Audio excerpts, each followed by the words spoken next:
Fala galera, meu nome é Lion Lopes, esse é o canal SL e está começando mais um Papo Legal.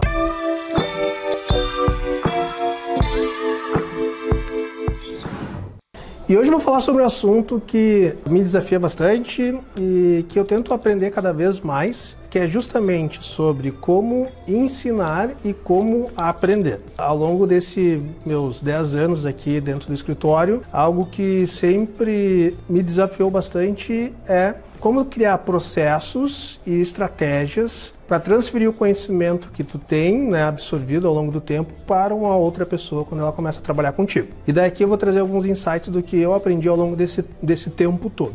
Acho que o primeiro insight que eu levei um tempo para aprender, mas hoje talvez seja o maior aprendizado que eu tive, maior responsabilidade, a pessoa mais responsável nessa dinâmica de ensinar, de alguém estar aprendendo e outra pessoa estar ensinando, é quem está ensinando.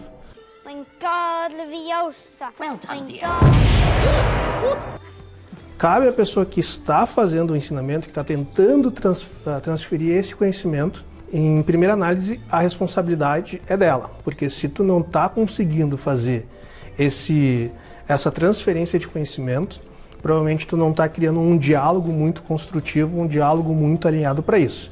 E quando a gente fala em diálogo, a gente não fala em uma pessoa se comunicando. Diálogo é quando tu comunica algo e a pessoa que tu está comunicando consegue absorver exatamente aquilo que tu está querendo comunicar. Isso é um diálogo.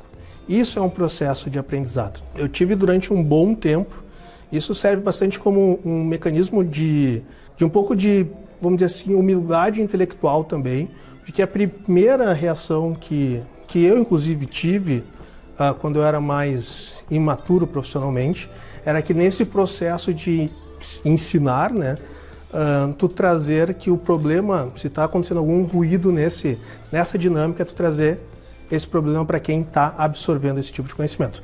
Esse é um principal erro,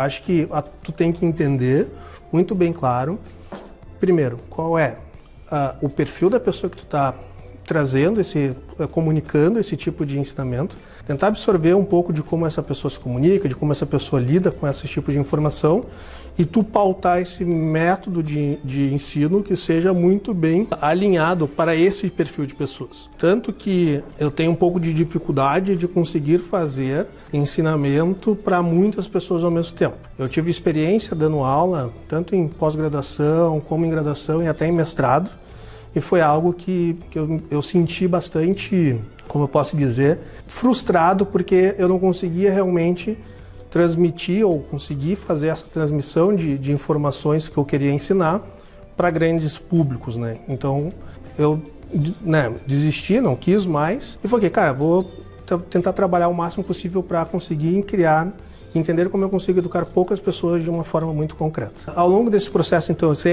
eu passei por esse arco, eu acho que esse arco é bem natural de quem está começando a entrar num processo de ensinar outras pessoas, encontrando alguma dificuldade nessa transmissão de conhecimento, culpar realmente o interlocutor, quem está recebendo esse tipo de informação. E para mim, no meu ponto de vista e pela minha experiência, inclusive fazendo um exercício de auto-julgamento, o maior culpado é quem está fazendo esse processo de ensinamento. Por quê?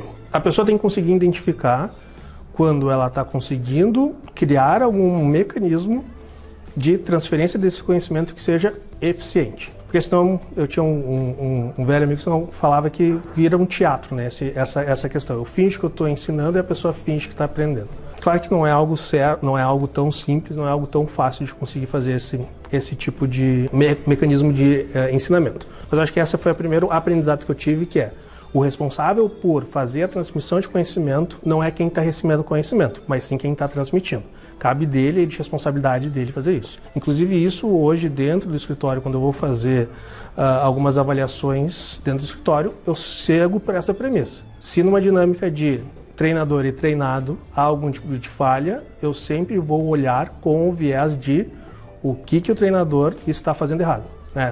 Aquela velha máxima, quando o João fala de Maria, tu conhece muito mais sobre João do que de Maria. E eu levo isso em consideração também quando eu tenho essa dinâmica de análise. E aqui ao longo desses meus 10 anos de experiência, eu tive várias situações de profissionais hoje que são profissionais muito diferenciados dentro do escritório, que em momentos anteriores por outras pessoas que estavam treinando elas, falavam, essa pessoa não tem capacidade cognitiva de conseguir aprender determinada matéria, e ao longo do tempo se provou o contrário. Justamente por isso, de analisar um pouco como que está essa dinâmica. O segundo ponto que eu dou de dica é, como toda estratégia dinâmica de ensino e aprendizado, tu tem que ter, primeiro, uma pauta do que vai ser ensinado, um cronograma do que vai ser ensinado e um cronograma de como que tu vai medir se essa pessoa realmente está aprendendo aquilo que tu está ensinando. Se tu não tiver algo, se não tiver esses 3 pilares, provavelmente tu não está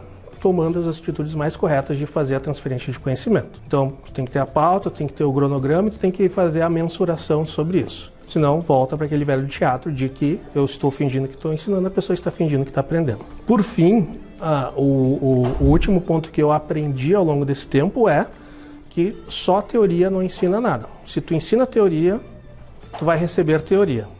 Então, não me adianta tu ensinar teoria e cobrar prática da pessoa. Tu tem que ensinar teoria, ensinar prática para conseguir receber teoria e prática ao mesmo tempo. Então esses são 3 pontos principais que eu acabei aprendendo, né, e muito levando eu como objeto de análise, assim, né, que quando eu queria transmitir conhecimento para outras pessoas. Então justamente isso. A responsabilidade é de quem está educando e não de quem está sendo educado. Tu tem que ter processo para isso, tu tem que ter pauta, tu tem que ter cronograma, tu tem que ter forma de mensurar sobre isso.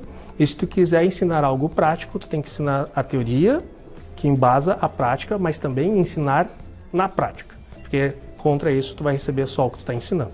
Essas são algumas dicas, só isso que eu falo para a galera dentro do escritório quando me pedem dicas também sobre como fazer esses processos, e espero que isso possa ajudar vocês também nesse processo de treinamento, onboarding e tudo mais que vocês tenham aí nos negócios de vocês. E né, se você gostou deste vídeo, deixe curtir, comente aqui no nosso canal o que tu gostaria que a gente falasse aqui no Papo Legal, se inscreva no canal e nos vemos no próximo vídeo. Tchau!